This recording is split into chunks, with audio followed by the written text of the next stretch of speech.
Whew, okay, so the temperature's heating up, but and so am I. I'm getting hot. But look at this. So all of these tomatoes, give or take about 2 of them, because I just started on another one. Those all came from one plant. It was the first one in here. And so I'm going to show you a little bit about how do I like to harvest tomatoes. I always start from the bottom up. That's how they like to ripen. And so down in here is where I started looking, and literally down in this little section, in that first foot of this plant, is how much I got right there. So pretty darn sweet. So one good method for looking for your tomatoes, like I said, start from the bottom up, but you have to be willing to kind of get down in there, pull some branches back. I checked this one a minute ago, and you can see it's still all green. This is the neighbor to the next plant, and that one's not ready yet. But check this out. I wanted to show you. This is almost like Easter egg hunting or looking for buried treasure. When you're down in here, like I said, sometimes you kind of got to peel back the curtain a little bit, and check this out. Boom. So look at, they're just all resting down in there right above the soil. So let me see. I'm gonna pop one off. There's one. Look at that.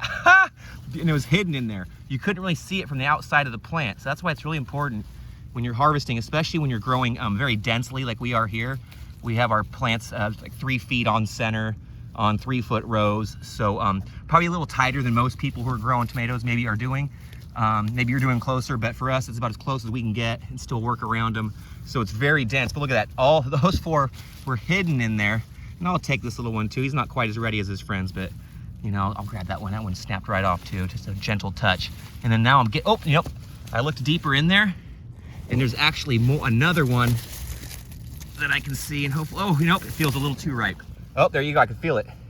So that one's gone, but look at that. Those ones were hiding in there. So don't be afraid to get a little down and dirty. Oh, here we go.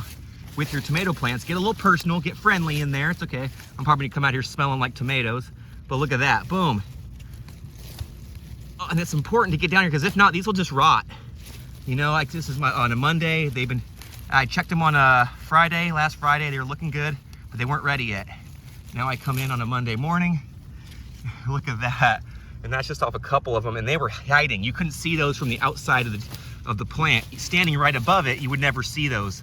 So you literally have to get down in there, especially when your plants are very dense, like even right in here. Here's another one. Oh, they're coming out like hotcakes. You know what? So that's looking pretty good.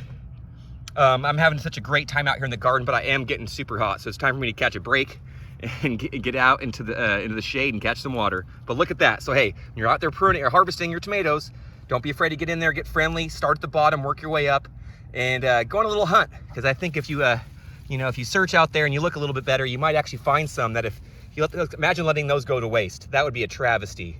Just a tragedy. But these ones are awesome. They're gonna come over with me. I'm gonna eat them, or I'll go give them to some students or some staff members. It's gonna be fantastic. I can't wait.